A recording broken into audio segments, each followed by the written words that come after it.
Yeah. Oh,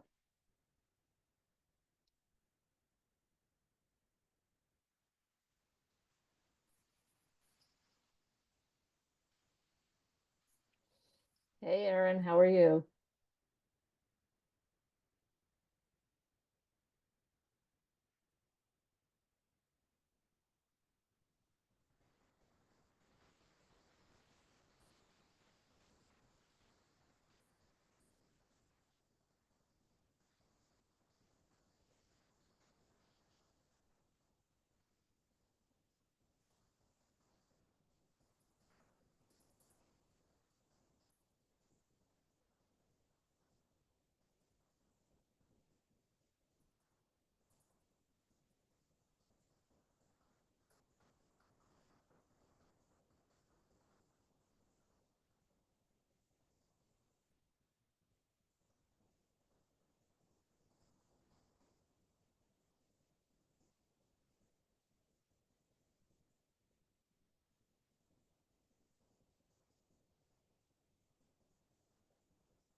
Hello.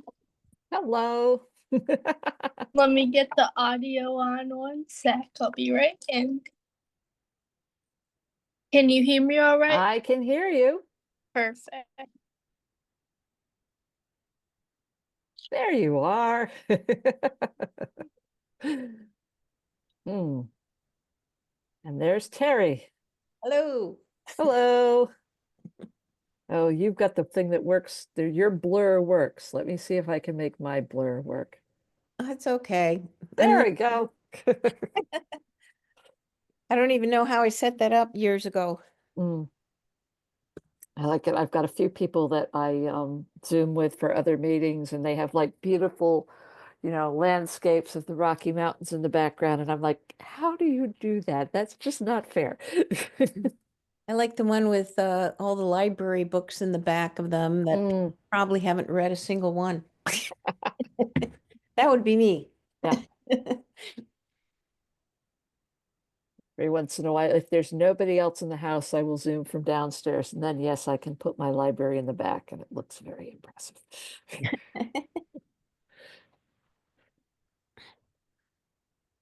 Some, Okay.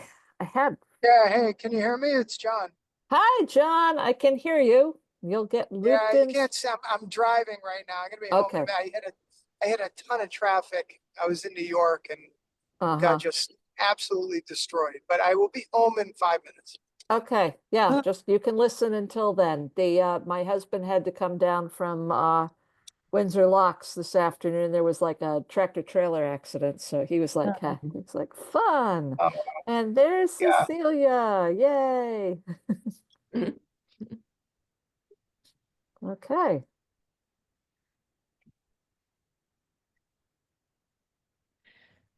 who Mm. else replied that they would be joining in? Sophia also replied that she would be joining us. So I hope to see her momentarily. And Hi. hello, there she is. Yay. Hello. So Hi. everybody's bouncing. There's Aaron. Yay. Okay. It just took a minute to Okay. get in. I'm Yeah, not yeah. to that site. I'm always like, I always click on it and then I'm like, it's on my, one of my starred categories. And I'm still like, I gotta get all the way down through. So, hi. It's either Amy Thomas or Fran Brady checking in, even though they're not on the commission. I just didn't know if they were going to Oh, be. yeah. Nobody else is signed on. Okay. Okay. Yeah. So, okay. So, well, then we won't have to worry about public comment. I like that. Okay, and so I will call the meeting to order at 7:34. Um, Sophia, as the secretary, you're responsible for minutes now. I will send you the templates. Oh, good, because I'm just opening a document to start that. Okay, but yeah, I'll So send, if you could give me a minute to open that document. Okay, call the meeting at. at 7:34. And we have everybody but Alex, who I did not hear from, which does not bode well. So, and I'm going to have to table item number 2, which is the approval of minutes, because I couldn't grab my notes. I'm still looking for them. I know I will find them. And I don't, if we have no public members of the public here, we don't have to have public comment. So, I'm going to change the order a little bit because I want to give John a chance to get on home and settled in. So let's ask for the Eco Club update. Now we're for Earth Day we're doing just I know it seems a little bit simple, but we're doing some trivia school wide.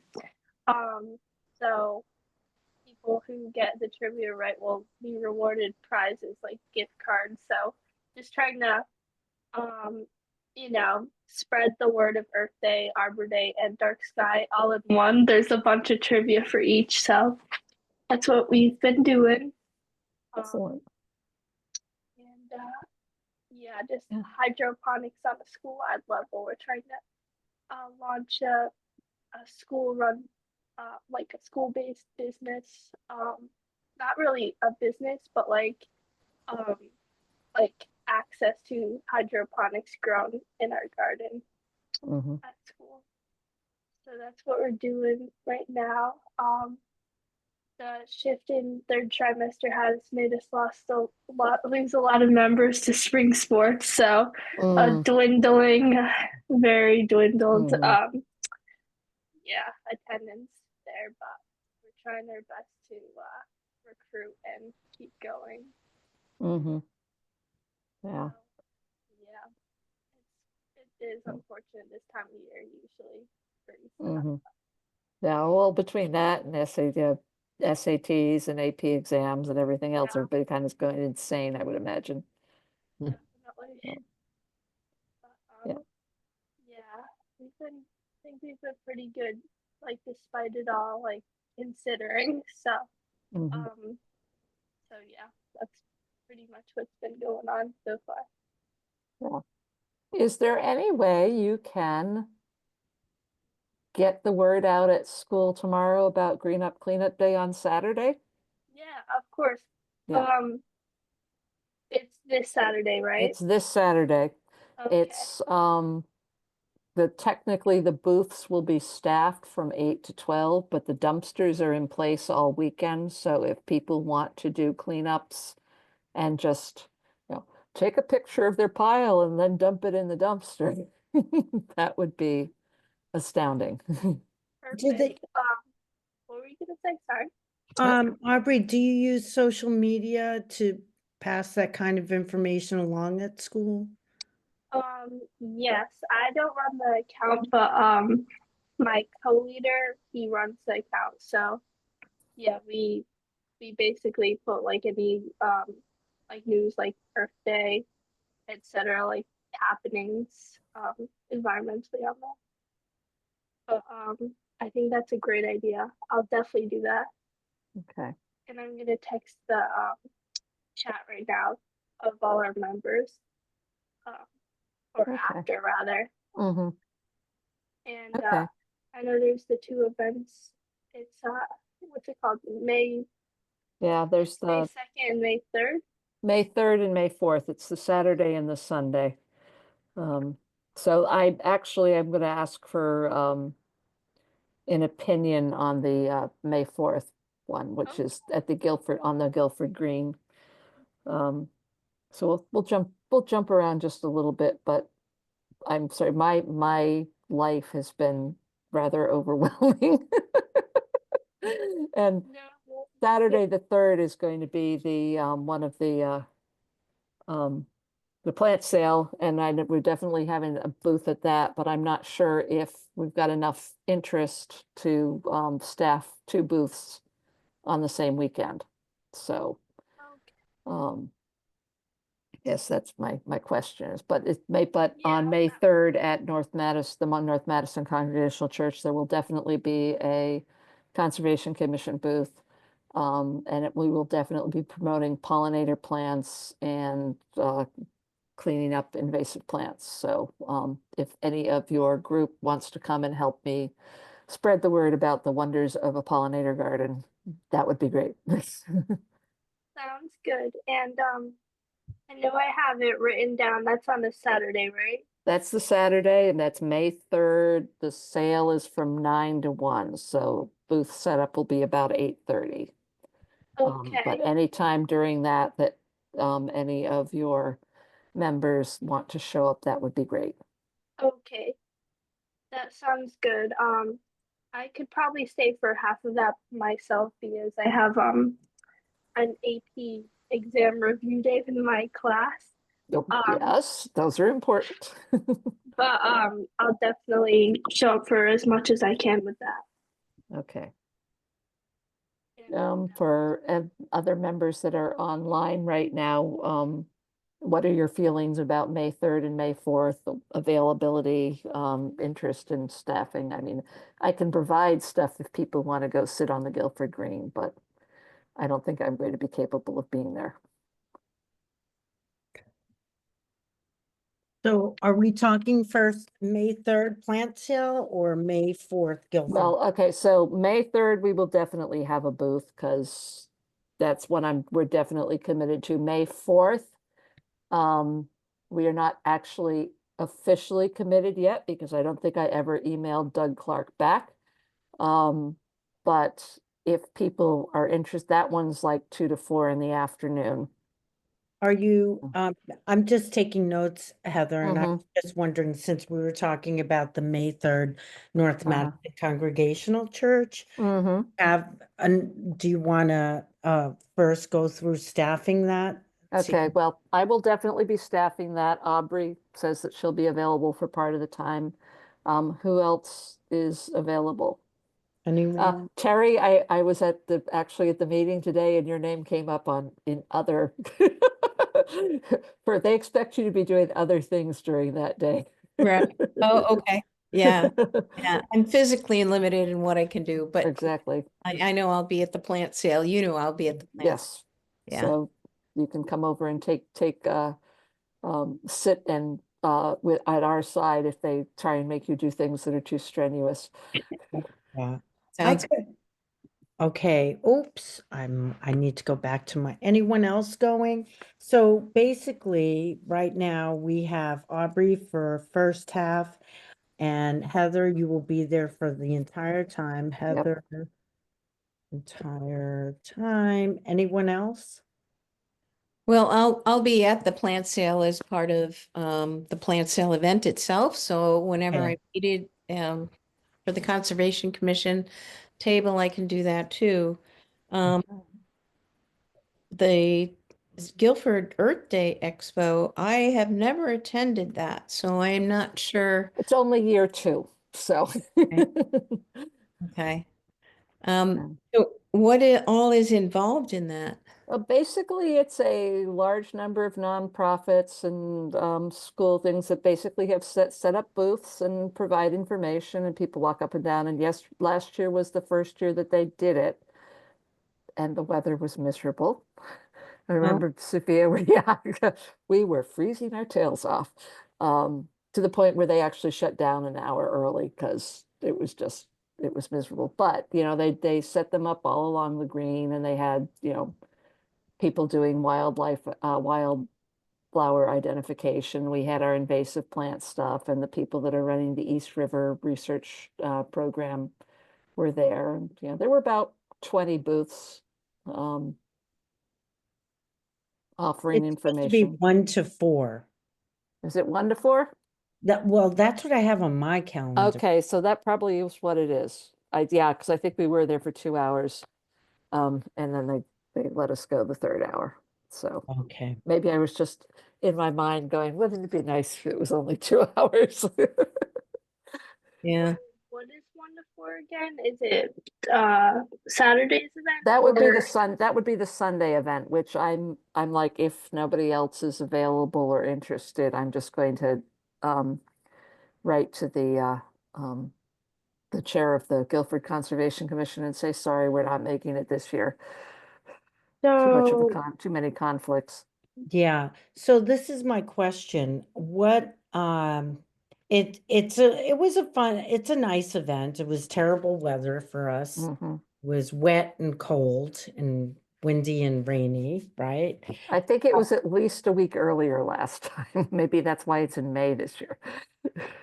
Do we feel like, what benefit do we get for doing that? Let's think about, Yeah. what I think we is get it? more benefit by booths in town rather than being in Guilford. I think so.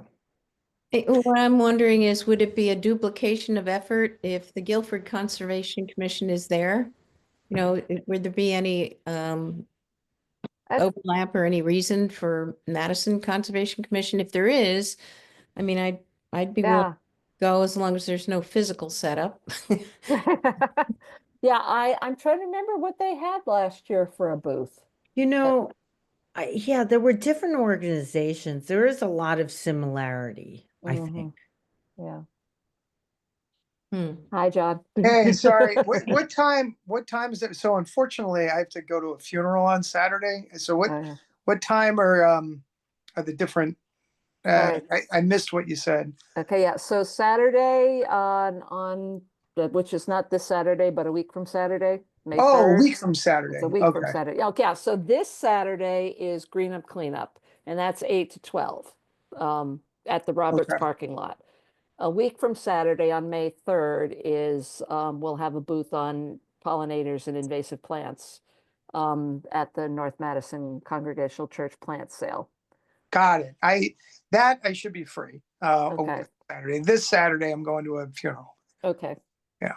Okay. So then a very important question I have for both this Saturday and the following Saturday is if anybody has a canopy available, because mine got caught in a downburst last summer and like flipped over onto up 3 feet up onto my second patio and tried to take out a friend of mine and bent frame. So I don't have Okay. I don't have a canopy And anymore. okay, so that's for green up cleanup and Yes, especially for green up cleanup because the weather is supposed to be lousy. Oh, Again. Right. Just confirming. I Green up cleanup Green- is this Saturday. green up cleanup is Saturday, April 26th from 8:30 to 1 p.m. We need to be there, right? 8 to 1. 8 to 1. Well, no, actually 8 to 12. Okay, 8 to 12. And then we're talking about next Saturday, looking like next Sunday is not going to work. Right. Because, I mean, it just seems like a extra work for us with it should be for our own town, right? Mhm. I mean, it's a nice event, but it's, Yes, I that don't is how I feel. really. So I would say for this, I have a tent. I cannot carry it by myself. I would need some help. Well, if And you can I get also, here to load it into your car, we can have multiple people unload it. no, I'm making a face. Boy, that boy. Oh, all right. Okay. I will try and get them to help. Yeah, so Saturday morning, Mhm. I can bring that. Okay. You need it also for plant sale? Yes. Okay, I would just, if you don't mind, I'll just hold on to it for the week. of course, you don't mind, yeah, it's heavy, but Yeah. I mean, if you Yeah. need another one, I have one as well. It's just I don't think I can be there this Saturday, but Yeah. Okay. um, but let me know. Okay. Well, if I've got that's why I drive the minivan, and that's why it just gets loaded with an amazing number of things. Um, I'll so, bring it and I'm putting it in the notes okay. um uh for Saturday and you can hold on to it, Heather. I Okay. apologize. I won't be able to be there because I have our president's inauguration on Right. Saturday. Right.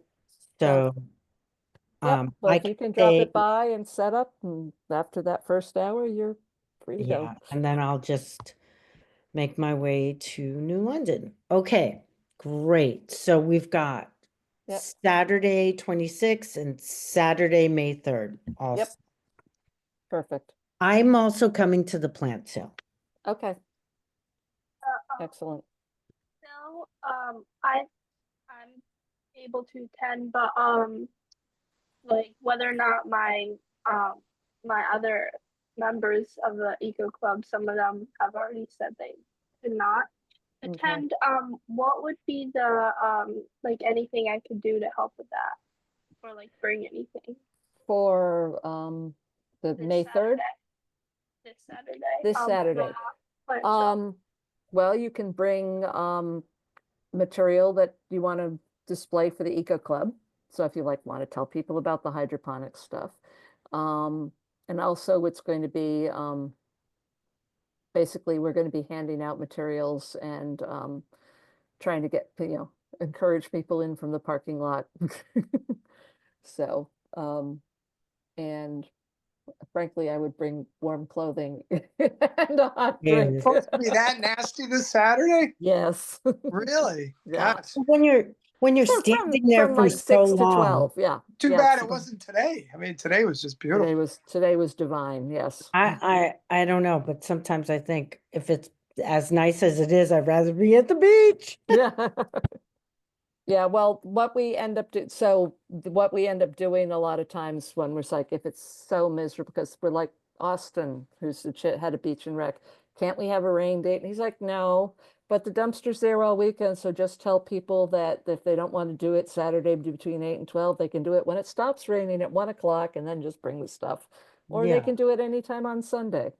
So, And the dumpster is at Robert's parking the lot? Yeah. there's will be one at the Roberts parking lot, and there'll be one at Memorial Town Hall.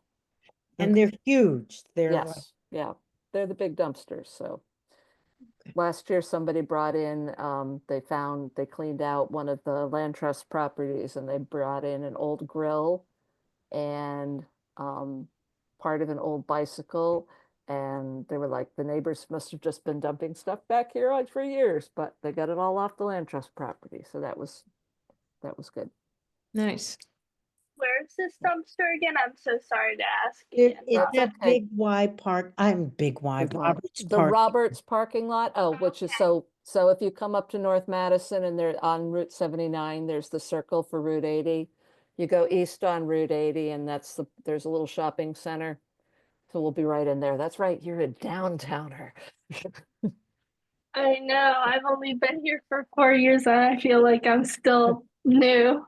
Yeah, well, now that you can get yourself See. around, you can find these things in North Madison. See, now when you said where is it, I'm like, the Roberts parking lot. Yeah, nope. No. She's a Route Oneer. Fortunately. And that'll be available this Saturday and Sunday, you And said, Sunday, right? yes. As there's Oh. also one at Memorial Town Hall by the Green, which will also be available on Saturday and Sunday. So if you have friends, family, or acquaintances that want to pick stuff up, but they don't want to drive all the way to North Madison, there's downtown too. Sounds good. Thank you. Is it in this week's paper? It should be. And and Peggy has been putting it in her weekly blast as well. So it should be getting hopefully more. And I'm going to also have their the No Mow May signs, and I'm going to be talking that up for people that stop by. So, and I think actually I want to write a letter to the editor about that, because I saw some people mowing, and it's like, and I want to just think of Neighbors. it. Yes, I want to say it's like, for those of you who have perfect green velvet lawns, no mome is not for you, but for those of us that have violets and thyme and dandelions, no mome is a wonderful thing. Clothes. Okay. Okay, so now that everybody is here, we will move on to our goal for 2025, which is the completion of the natural resources inventory. Erin and I had a meeting with Peggy Lyons last week. Gosh, it feels longer ago than that. But it was last week. And we were talking about funding, and Peggy basically said that the planning fund has, she's earmarked some in there for that. So we need to come up with a request for proposals, find out how much money we're going to need, and then they will find it. Erin, would you say that's basically the way it worked? You did say that. So, fingers crossed it will be true once we come up with it. I have to share the Google Drive with all of the new members. I do not think I have managed to do that yet. Basically because I am not that kind of technically competent, but there's a Conservation Commission Google Drive, and on it are the pieces of our previous attempts at putting together a natural resource inventory. What we have, so as for those of you who don't, yes, Sophia? I'm sorry, I lost you there for a minute. Did you say it's on our Google Drive, It is on our Google Drive. There are pieces from when we tried to do this in 2010 and 2018 or 2019, and it's time to try again. Yes. Heather, can I just give Sophia Yes. a tip? You don't have to take such detailed notes for minutes, just so you know. You're not, really the minutes need to be a reflection of actions taken by the commission, so you can simply get away with saying the commission discussed planning this event. And so that takes a little pressure off of Okay. you having to take notes at least. But part of it is also, I wanted to make sure I understood in case I look at those natural inventory Yeah. attempts from before. Yeah. So there are pieces there. So basically what it is we are required by the state of Connecticut to have and update natural resource inventory every 10 years. The sections that we had in the past, we had coastal resources, freshwater resources, geology, uplands, dark sky, agriculture, cultural resources, and natural scenic resources. So the uplands is sort of uplands / forestry. So, because that is what the vast majority of our natural resources are in town. I have added dark sky because we had talked about it, but apparently a section never got written. And then I was looking and wondering if we should maybe actually have a section on preserved lands. I have a question about this. Mhm. So I'm wondering where water, both the waterfront, but Yes. also any. Coastal resources is specifically waterfront, Long Island Sound, and the dunes, the wetlands, the tidal wetlands, the rocky coastline, they all And fall the- under that. Okay, and the inland water. Inland water comes under freshwater resources. Okay, sorry if Yeah. I missed that. Thanks. That's okay. I'm losing people too, so the audio connection is not the greatest tonight. Anytime anybody needs something repeated, please say so. So what we've done in the past is we'd have different members take on different sections, and so there was some drafting done. What I think the way I'd like to approach it this time is to have the RFP, find a consultant, and then have people again say they're going to work with a consultant on a specific section so that there's a contact person. But the overall, I'm hoping that with the draft materials that we had and the vast improvement in geographic information systems since we first started trying to do this, that it should be a fairly easy lift.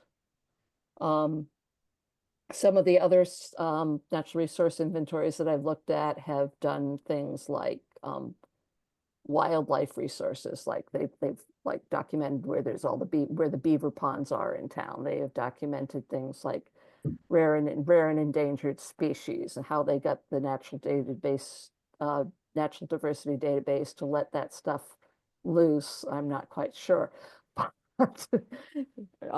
So those are other areas that we should could be basically what we're looking at is creating a series of maps with some then analysis in terms of what are the concerns, what are the good points, what are the bad points associated with each of these resources, and what are some future directions that the town should consider looking at. This will be the basis for an open space plan. It will be a basis for will be the underlying when, like, the Wetlands Agency or Planning and Zoning Commission are looking at things. It's basically giving them a database to work out of. We talked about back in January that I did talk with Jim Nordgren, who has been doing natural resource inventories in Western Connecticut and over the border into New York State. He says he thinks it will cost us between $20,000 and $50,000. He said to me that he could either help us write the RFP or he could wait until the RFP came out and he might bid on it. It's good to know that there's somebody with expertise in town. But it's also, there are a number of or there were at least a number of companies that mostly do wetland stuff, but they will also do natural resource inventories. The thing that we're going to have to recognize with this is that there is going to be some boots on the ground work with it. There's they can pull a lot of stuff off of the geographic information systems, but a lot of it's going to have to be ground truthed. And we have to decide what we want to consider. I think the most comprehensive that we can afford, we should do, because some of these towns are really good about, the wildlife, really breaking it down into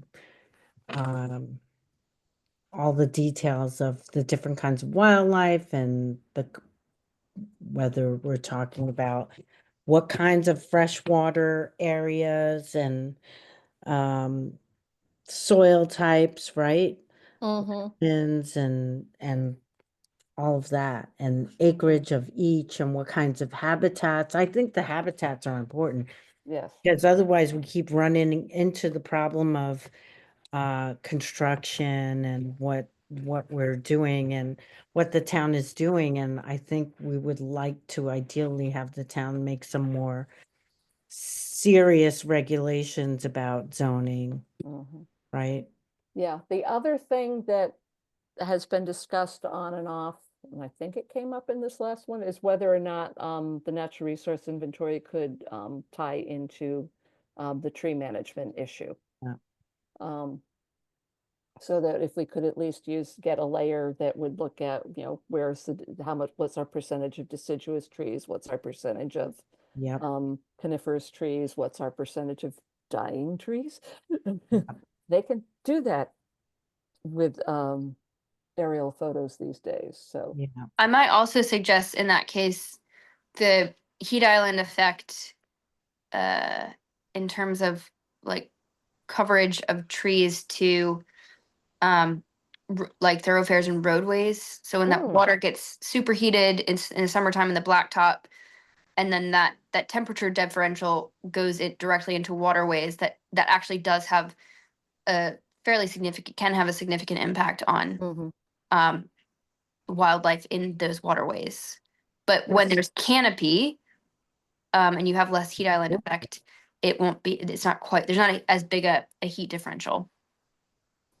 That's actually a really interesting idea that I'm sure that they can pull that off of some of the satellite or aerial photos that they can use. If they can read a license plate number, I'm sure they've got something that's looking at that just has the thermostat or the thermometers Yeah. associated with it. It's also really, it's a good benchmark because it's an Mhm. actionable thing that you can make progress against. So as a town, as a goal, you can say like, this is our base, this is our point of departure. And we'd like to have, 100% or reduce heat island effect by X%, or you could say we want to have coverage of our major thoroughfares by X amount. There, Mhm. it just becomes really actionable as a baseline. Mhm. Okay. Any other suggestions for Well, I areas? just thinking about, I know that there's a new facilities study going on. Maybe Erin can talk about that. I'm not sure what the goal is in determining future uses of town facilities and resources, but Yep. This is sort of the opposite side of that, though. This is the actual natural resources. So, yeah. But Yeah. but in terms of natural resources, I mean, there are natural resources on town property, right? yes, yes, there are. So in terms of if they're considering development or that type of thing, we would want the natural resource information to be a component of any decision going forward on what to do with Mhm. those properties. Yes. I I'm mean, not sure if when they do the facility studies, Aaron, are they really literally, my understanding is they're like literally we're looking at the buildings and not anything around them. They've looked at vacant parcels as well. Okay. Oh, okay. I think there's a public information session coming out on that from the committee. Okay. It may be in the next couple of weeks. I don't have an exact date as of yet. Mm-hmm.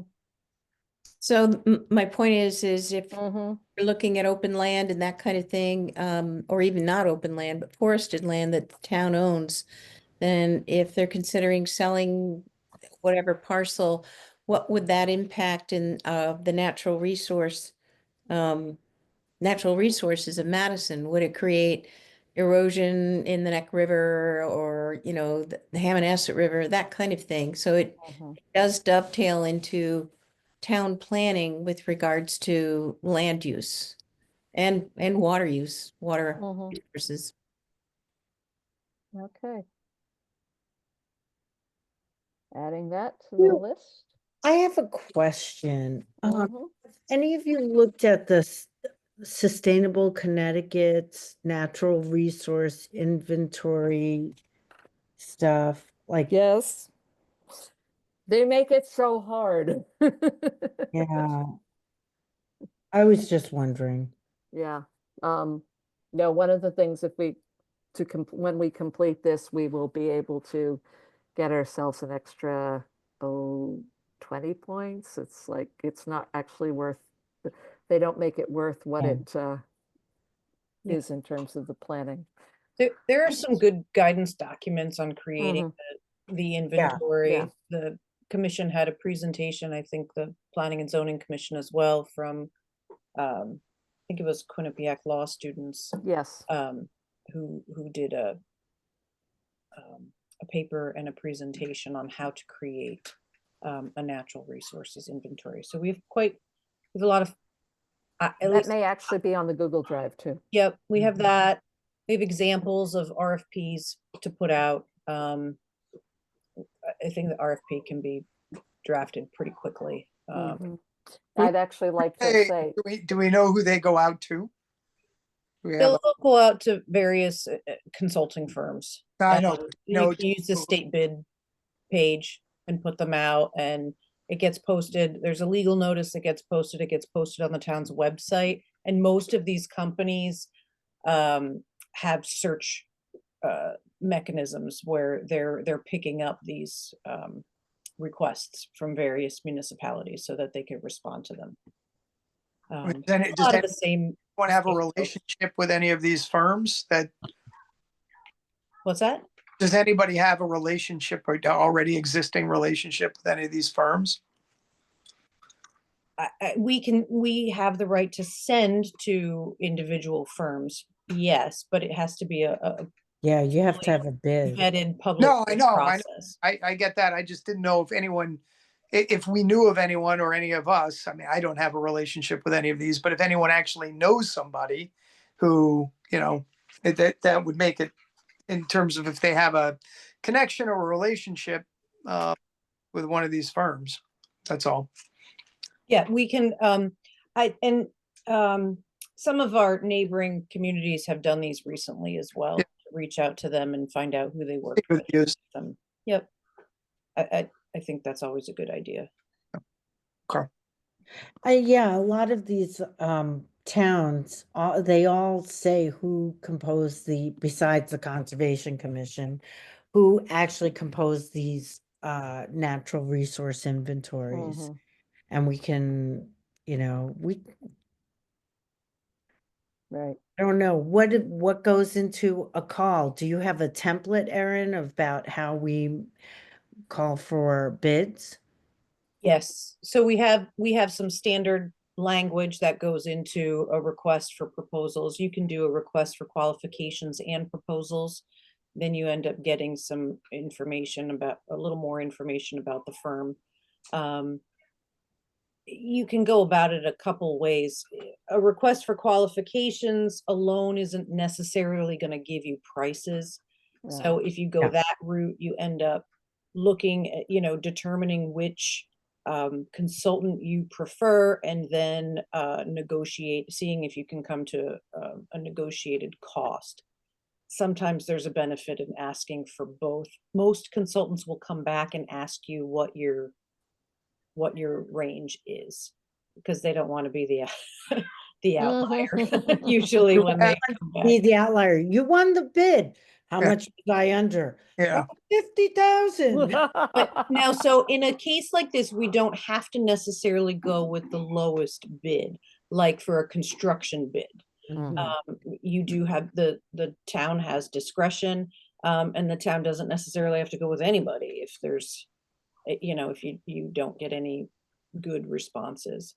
I don't anticipate that's going to be the case. Usually there's the scope of project is going to be what I think the commission is going to want to weigh in on, not necessarily the entire bid, the request document. A lot of it just has some standard background information on the town and what our policies are for procurement and requirements for insurance and all that kind of. It's going to be the scope of services, the deliverables, the types of outreach we want to do. So I can put together some examples, some ideas from other towns as a starting point, and then you can. You mean ideas of what they ask for in the request, or what do you mean ideas from other towns? Yeah, I mean, they're all requests for proposals are public record. So Okay. usually, Yeah. and we have, there are planning listservs that are hosted through Yukon. And so quite often I get requests through my email, and ones that are interesting or things that are related to projects that we may be doing in town. I save examples of them. Oh, okay, Just great. so that you don't really necessarily have to because reinvent the wheel. You can I don't wanna customize do it, but that. you can kind of get some ideas, just like looking around at other communities to see what their inventory looks like. Were they mostly web-based? Were they, more of a narrative? That kind of gives us an idea of what direction we want to go in. I wish our Madison town office is not open on Fridays, right? It still is not open. We're open until noon on Fridays. Okay. So if you were, I don't know what your Fridays look like in the near future. Where are we? Today is Friday. is 24th. the 4th. Tomorrow is the 25th. I have a meeting at 9. But other than that, I mean, I don't know what Heather, your time is like, whatever I'd be. I have field trips tomorrow and next Friday. So, but I don't know what anyone else's time is like, but Erin, I would be happy to look at some of those tomorrow. I can stop by if you want. I can email them Yeah, to you too. tomorrow. Okay. So that's easier. yeah. Yeah, then if everyone is interested. Some of them I don't know. I have not started, and I have a lot of plans going right now Yeah. currently. This is not necessarily, and I did express that to Peggy, not necessarily the best timing, I think, for starting a new project. We are in the middle of a climate resiliency plan, bicycle pedestrian master plan, a zoning code review and update, and now we're going to go out for, or at least begin the process. And maybe it does make sense to push some of this towards, getting somebody on board for the end of the summer kind of a thing. Mhm. The process itself takes at least a couple of months. You usually give folks a few weeks to respond, and then we open the bids. We can determine who we want to interview. There's usually, it's not the full commission. Usually it's a representative from the commission and staff who would be involved in the interviews. It just makes it more manageable.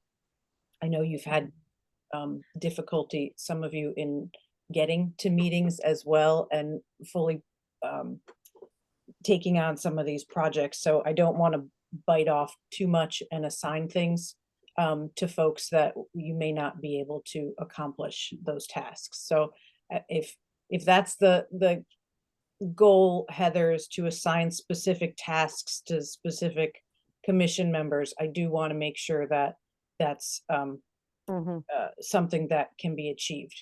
Yeah. We tried that with the sustainable CT recertification, Yeah. and we were very unsuccessful. And a lot of that work ended on our intern and myself. So Yeah. I just would ask that the process, when that we realistically look at getting Well, involved in the drafting of this. yes, if you could send out maybe 3 or 4 examples of an RFP for a NRI, and I'll throw people a list of some of the NRIs around the state that I've looked at in the past, and we have to decide, do we want more written narrative? Do we want to just concentrate on the maps? Do we want to, how we have to, one of the things we would have to say is like, how interactive do we want the maps to be? What analysis can get done with them? So there's a lot of things to think about. But so if you could send us 3 or 4 examples, then everybody can look them over and send comments back to me. And yeah, if we can get somebody that's to come on board towards the end of the end of the summer, the middle of between the end of the summer and the middle of the fall, hopefully we will Yeah, if we're trying to get someone in the end of the summer, then, we do need to start moving on this sooner Yes, rather than yes. later.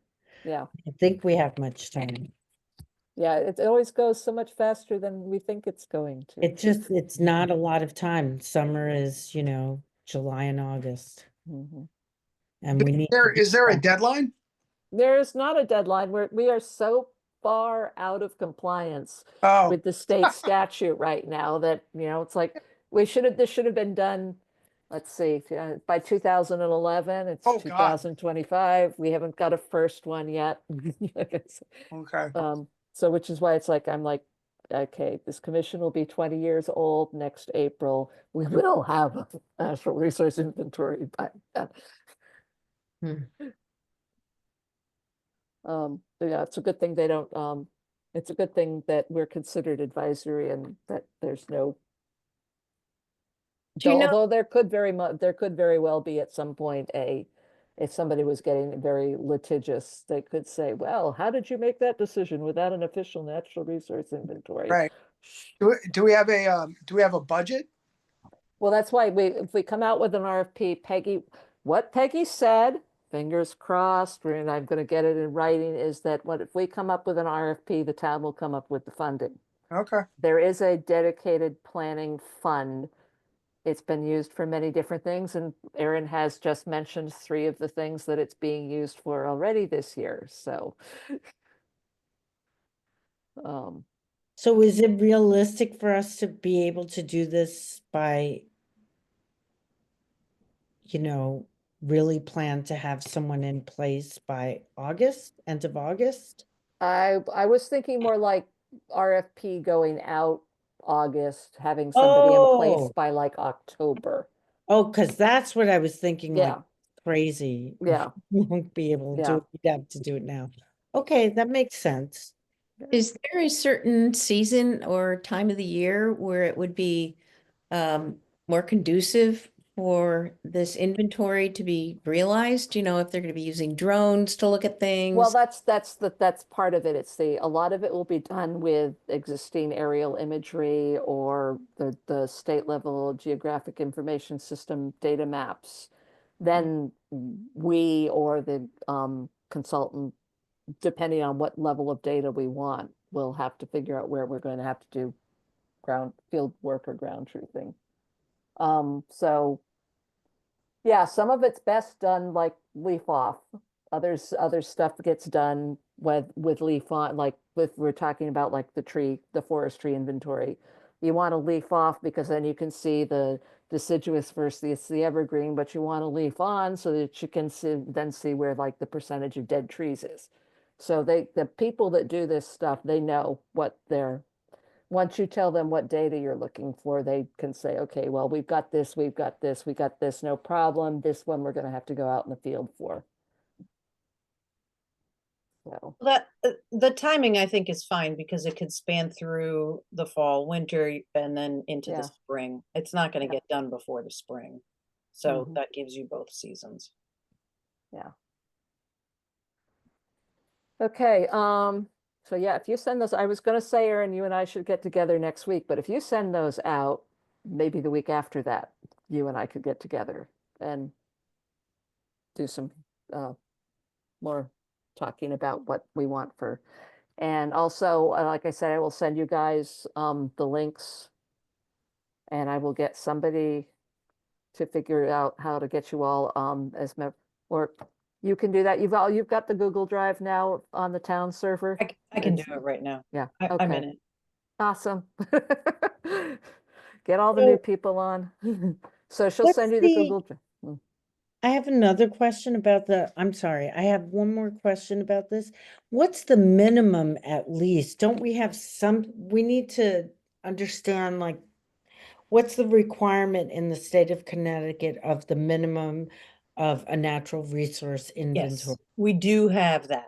And so, Okay. Yes. you know what, I'll send that with the examples of Yeah, the okay. RFP, kind of explaining what it is that it shall include or may include. Yeah. And then at least then you'll have that when you're looking, and that will give you a sense of how you want to develop the scope of this. Yeah. Yeah, it's a state statute as you shall do. Yeah, blah, blah, blah. I mean, And then because some that will also, determine to what extent can we go above and beyond, depending on Mhm. budget and all that. Yeah, because there is a bare minimum standard, and basically it's the deeper you want to get into the details, the more it costs, but the better you can use in the long run. Although also the deeper you get into the details, then the harder it is to update because you just need that much more. Okay, anything else? Sounds good. Anybody say any more comments on this? Any thoughts? No. Okay. Go away. Oh, sorry. We did the spring outreach already. We did the others. Okay, so under new business, we have the discussion of current status of commission members and consideration of possible restructuring of commission. So I went in and met with Peggy and Aaron. We had a discussion about how we've been having a hard time making quorum. And also it was pointed out that, the Inland Wetlands Agency is having similar issues. You know, we do not have a full membership. They do not have a full membership. So there are a couple of things that we need to think about. And one of them is, you know, I got you 3 new people sitting right there in the middle of my screen, and I'm like, this is not aimed at you guys, but that's where the commission has been.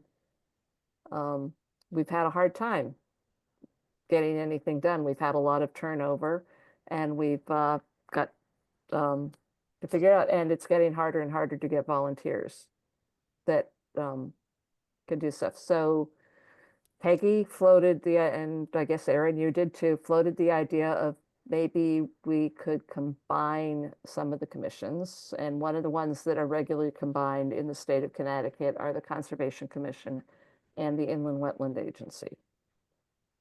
Inland Wetlands Agency is regulatory. We're advisory. It's similar, however, to if you look at it, the Planning and Zoning Commission, they are regulatory. That's the zoning part, and the planning part is, well, they're not really advising, but it's less of a regulatory thing. So some good things about that would be that we'd have a larger base to draw from. If we were a member of the Wetlands Agency, we would actually be looking at all of the lost the word, applications that that they're looking at. So we would be able to look at them, but we'd have to look at them from the inland wetlands standards.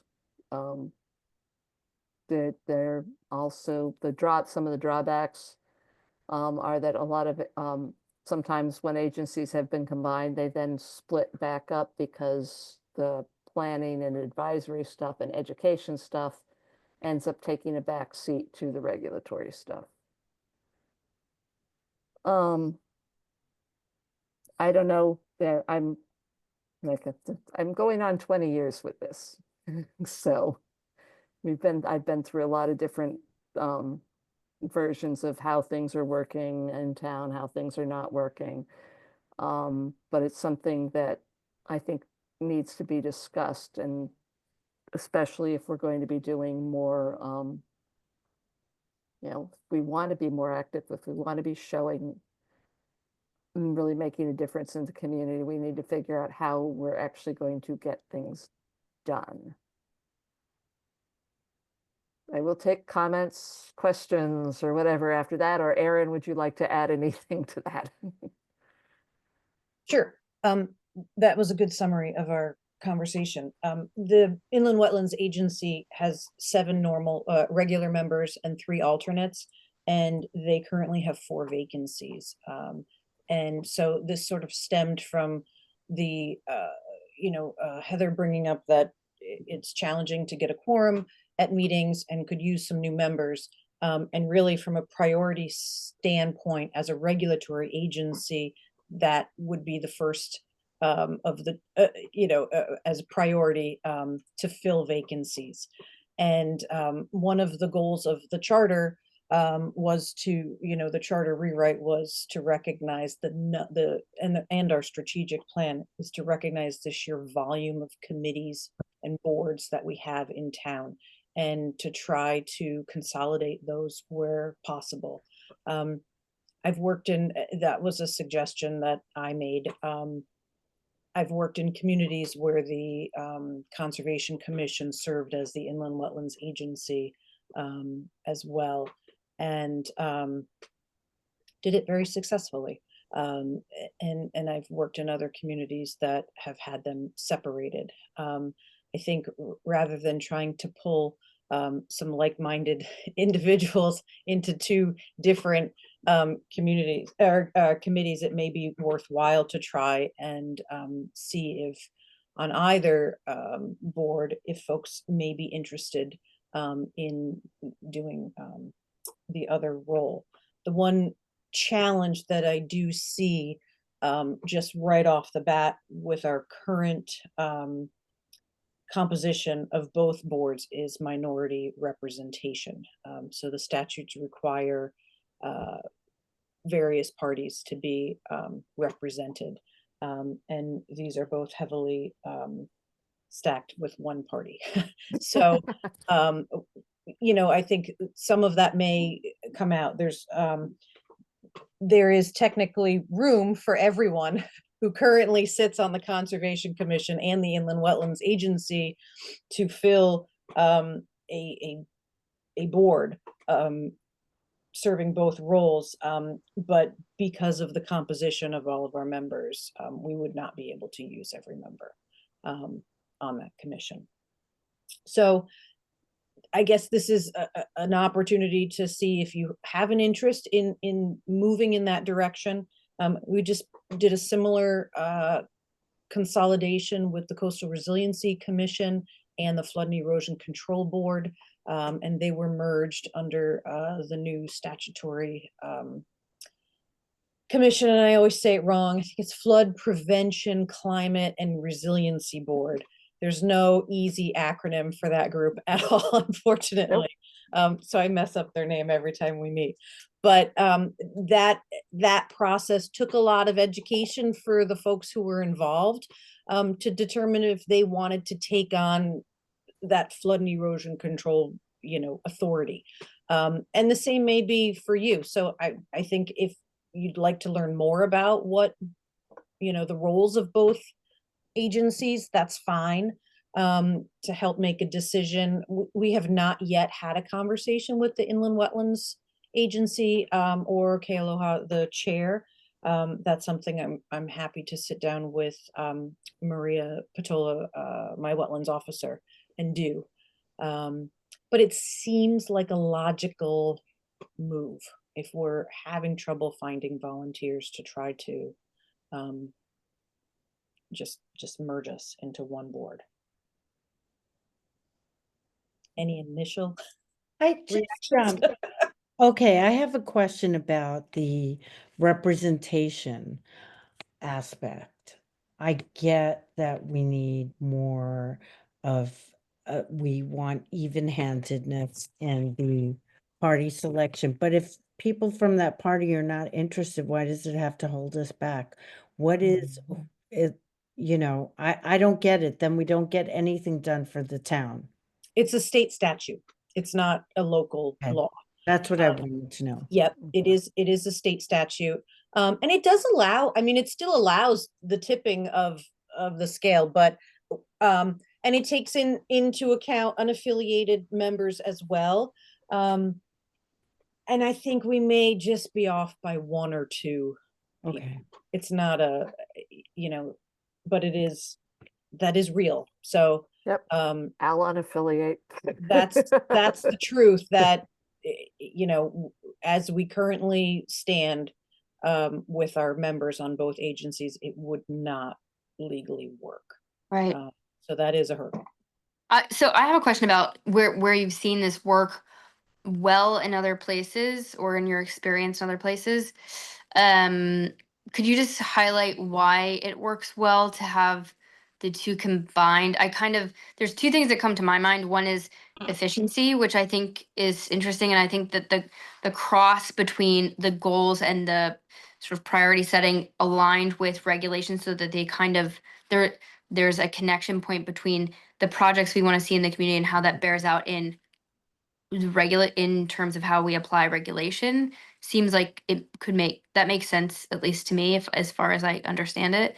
But I would love to hear how or why in your experience it's worked well. Some of it I think is dependent on staffing and guiding the commissions, and bandwidth of staff as well, who in my specific experience of the combined commission, when I worked for the city of Norwalk, the Conservation Commission was served as the Inland Wetlands Agency as well. By nature, the role of the senior environmental officer was to education and regulatory combined. I think that really helped lead the commission. They did not necessarily meet. So this commission has kind of gone through different seasons. When I came on, the commission was meeting twice a month, and gone down to reduce that to once a month. In Norwalk, the Conservation Commission did still meet once a month. Now note that they also may on occasion do site walks associated with applications. So there's a second meeting. There may or may not be a need for a full, second meeting, like the Planning and Zoning Commission meets twice a month. I think they would use a portion of their meeting for conservation purposes, really. But yeah, I think efficiency is the big thing, and also that connection of seeing. I think there's a sense of disconnect at times from the commission, not knowing what's all the applications and things that are going forward. So it does give you that that sense of seeing what the Inland Wetlands Agency is seeing. I do think, I'm trying to think, the regulation aspect of it, inland wetland regulations are essentially the DEEP model regulations. There's not a lot of difference, if any, I think, in Madison's regulations. There's some opportunity to increase, such as adding things like if you have a direct impact to a wetland, a recreation, and some communities have added a little bit more into their regs. So in that sense, I think you can influence the regulations of the agency, but not too much beyond that. Because again, they do have to go through DEEP, and DEEP has provided model regs, so they're pretty standard. Planning and zoning has more flexibility, I think, with their regulations. I don't know if you'd agree with that, Heather, or Yeah. there's not too much. Mhm. But DEEP used to offer some great training programs for inland wetlands that were out in the field, and they were wonderful. And then they had no staffing, and everything is now on the computer. Online, You really yes. do miss out on that. But back when I took all of the training, it was great field work and, nice hands-on for the commission. I would still encourage, to take those courses online. It's not a requirement, but I think it's nice. Our current composition of wetlands we have some environmental scientists, we have some professional wetland scientists. We have, what else do we have on there? But we have a good knowledge of wetlands, I think. It's kind of nice, I think, to bring in some other folks as well. Ironically, in Guilford, one of the best commissioners we had on our Inland Wetlands Commission for a while was a developer. And it was a very interesting dynamic having that experience. So you do have to keep in mind when you serve on inland wetlands, you are you're reviewing regulated activities. You're not not allowing everything. So it's not like an anti-development kind of perspective, but it is very, you do have a lot of opportunity to look at impacts and enhancements, I think. And in that sense, I think we could make some good changes there. So a question that just occurred to me was, because it's always we're looking at this from the point of view of the inland wetlands, we can only look at this, and this. So could we, however, then, if an application was up there where you have to approve everything from the wetlands point of view, but we have a lot of concerns and questions, could then we, as the Conservation Commission, write a letter to Planning and Zoning? Could we separate it that way? Yeah, I guess it depends on what the concerns are. The Inland Wetlands Agency does have the opportunity to hire third parties for review, and they have taken advantage of that quite a few times, at least in my tenure. There have been several applications that I've encouraged that, whether it's for engineering review or for wetlands scientists. And Right. that's at Well, the I'm expense just, of the applicant. yeah, I'm just thinking of something like, well, we're looking at an application and it says, you know, and we're looking at from the wetlands point of view, but because we're seeing the whole site plan, it's like, oh, I don't like that in terms of like what it might do to be doing to wildlife corridors. Or I don't like that one because it may not be in the review zone, but they're taking down 15 trees in an area that will eventually impact the watershed. So would there, do you think That- there would be the opportunity to say, it's like, outside of the inland wetlands reports, as the Conservation Commission for the community, we want to tell the Planning and Zoning Commission this? Yes, but keep in mind that the Planning and Zoning Commission can refer applications to the Conservation Commission Okay. for comments.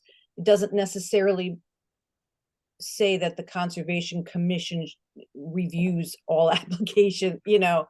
So Yeah, there's, I know, and we went through, but we did go through an era where we did, and we did actually have a period of time where we did send them comments, and they're like, okay, we hadn't actually thought about that.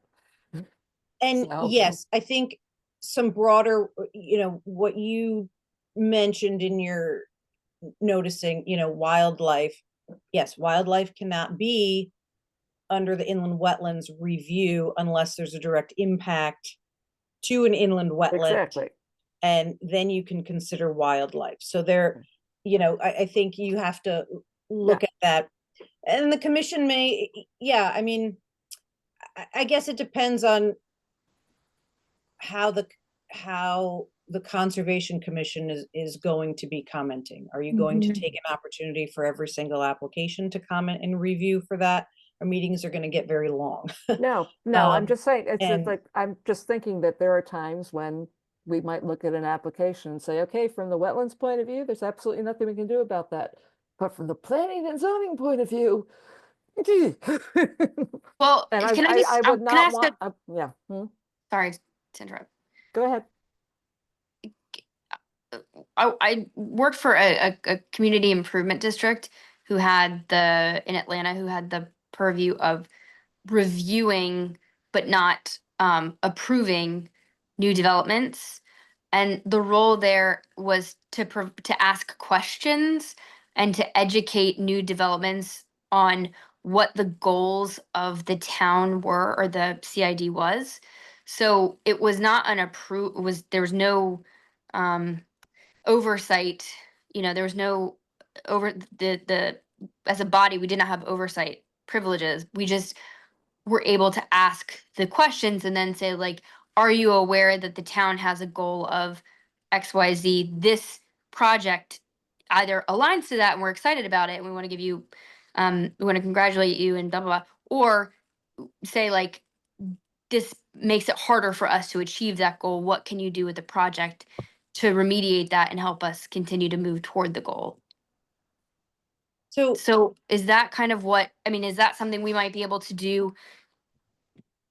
The Conservation Commission is enabled through the statutes, and the statutes have a list of shalls that the commission is responsible for, and there are a list of mays.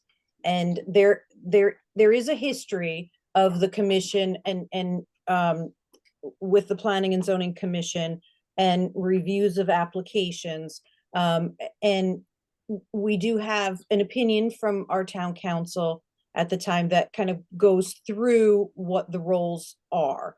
It is at the discretion of the Planning and Zoning Commission to refer an application to the Conservation Commission.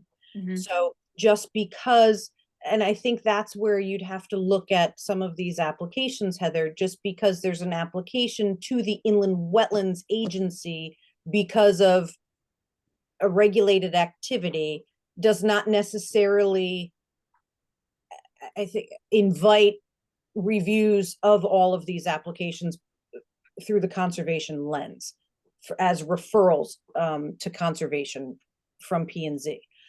In most municipalities, referrals to Conservation Commission are made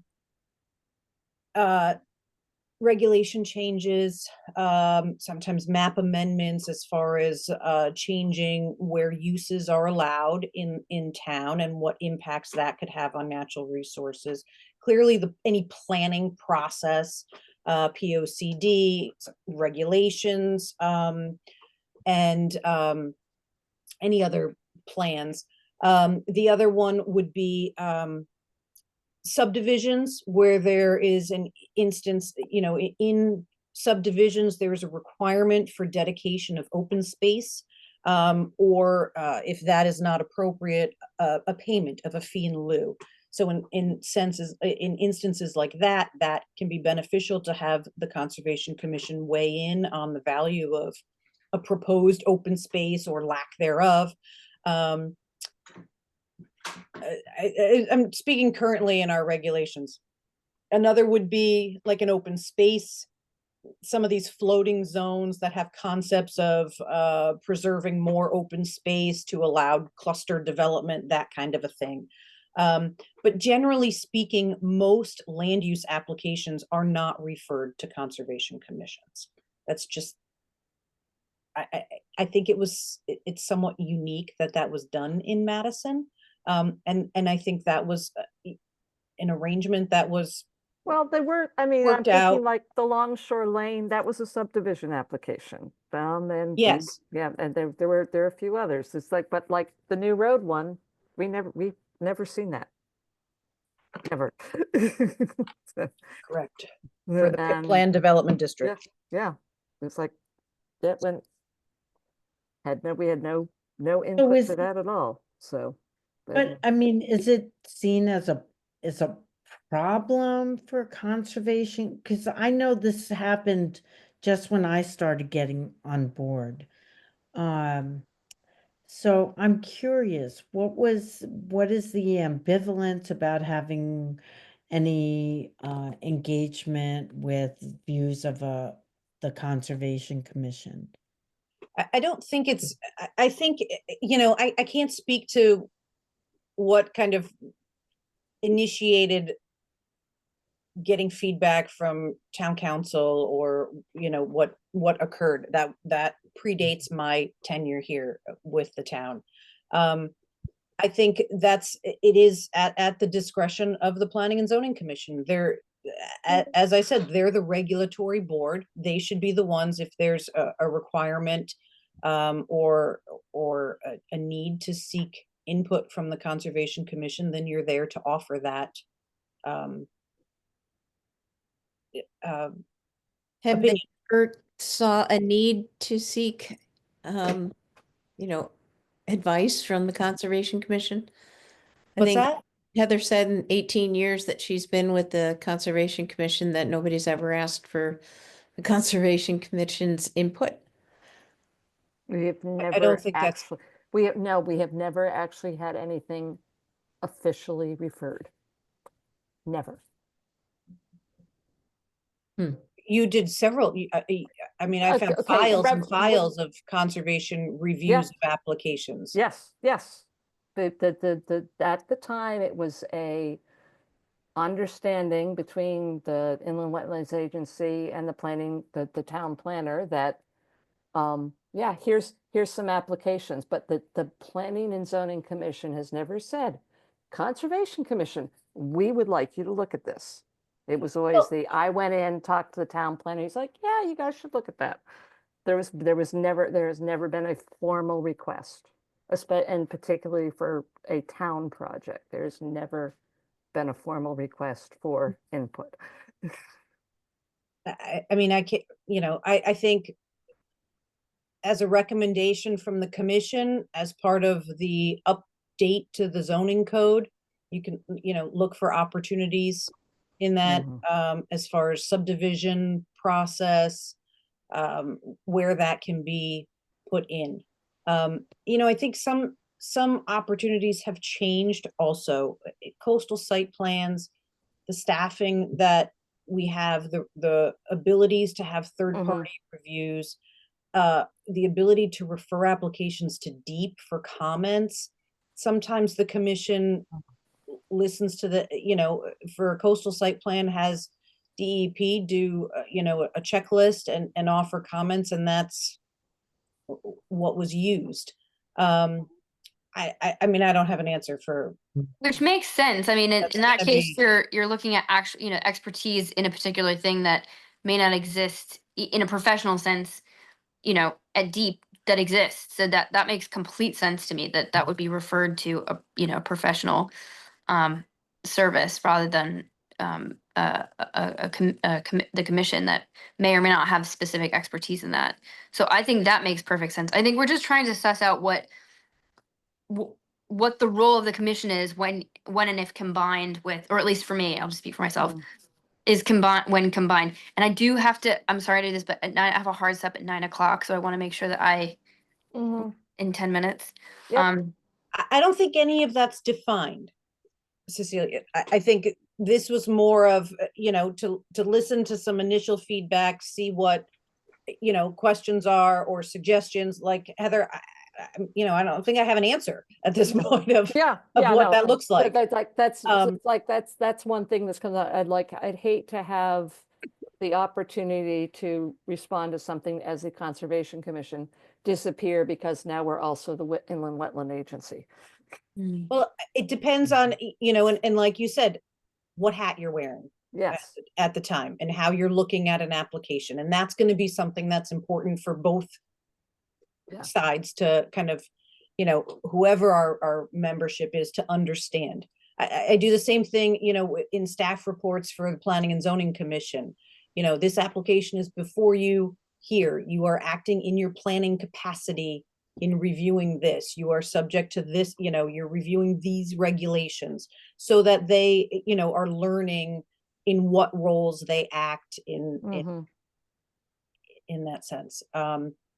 So yes, I think the Conservation Commission does, you shouldn't eliminate your roles of outreach or advocacy or anything like that by absorbing the inland wetland regulations and those requirements. You have to be able to do both.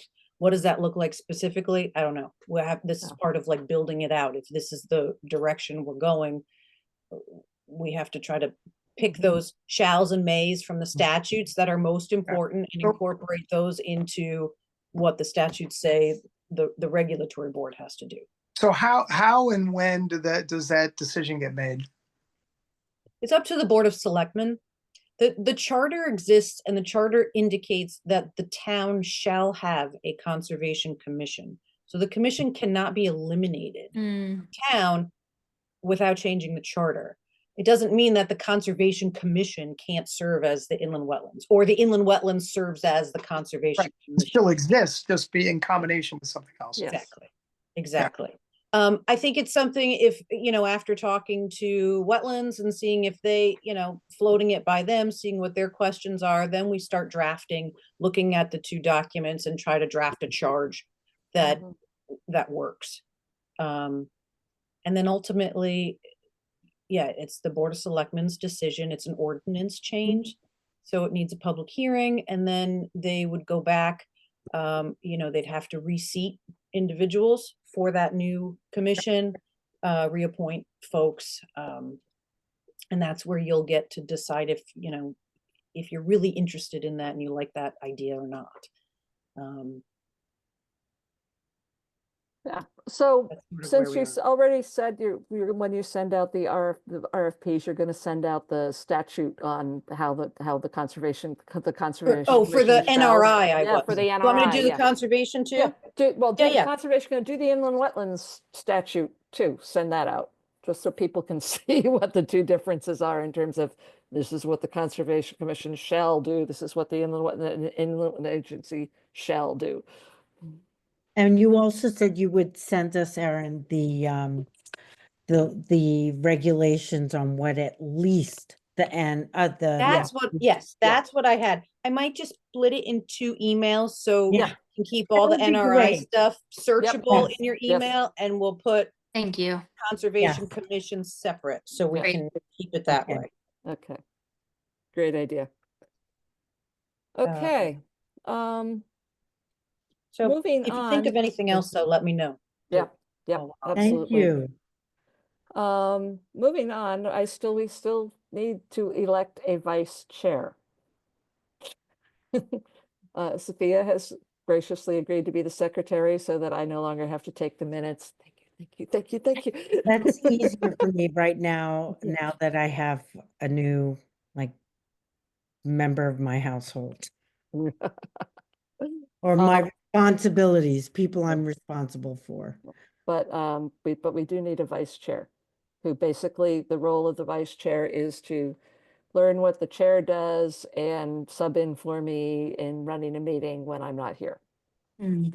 It's really low key. It's also actually, you know, what I would add to that, Heather, that the person should also be learning the position. Mhm. You know, maybe you could otherwise we are then so dependent on you, right? That Yes. we can't really do anything without you. So it would mean maybe I think it would, you know, the problem is no one has time, right?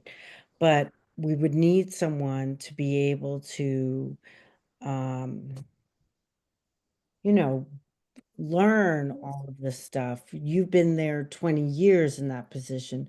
We Well, don't know. thank God, not the whole time. But No, yes. but you've been But on the yes. commission Yeah. the longest by far. So you know all of this. I still feel fairly new. So the thing is, I think we have to really build in what does it mean to be the vice chair? Yeah. I'm interested in doing it, and I think the thing I'm interested in doing is helping to kind of organize the meeting and making sure there's enough time in pre-read and agenda setting and timekeeping to make sure that we're really kind of sticking to a tight and efficient meeting. Okay. If that's part of it, I'm happy to I'm- jump in and do it. Oh, okay. We have a nomination from the floor. Awesome. Second her. Right. Mr. Yes, Connor, and now you- and Cecilia, you already know that anything that can keep me moving is very important. So yes. So we have a motion and a second. Is there any discussion? No. Nope. All in favor of Cecilia becoming our vice chair, raise your hand. Yeah, I can't see yours, John. Is it there? There it is. Okay, okay, that was unanimous. Thank you. Thank you very much. And the other thing that I have on here, which was really quick, was Jean Stevens, the staff for the Board of Selectmen sent me an Environmental Champions Award nomination with the "You all are so wonderful," and Fran Brady, and maybe you would want to consider making an application. It's due May 9th. I don't, and we've only got 3 minutes left until Cecilia has to jump off here. So What is it for? Huh? What is It's it the for? Aquarian water company has an Environmental Champions Award program, and they do it for a nonprofit, an adult, a small business, a large business, and a And student. Brady.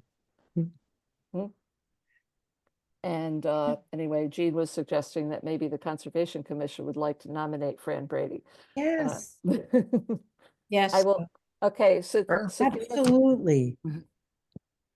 Okay, so I will take a motion that, let's see, that Sophia and Terry will work with me on submitting that application before May 9th. Do I have a second to that motion? I'll second it. Okay. Any further discussion? Are you two willing to work on that for me? Yes. Okay, because that's gonna have to, we've got less than 2 weeks. Or not quite, or yes. So all in favor of submitting that nomination? Okay, that was also unanimous.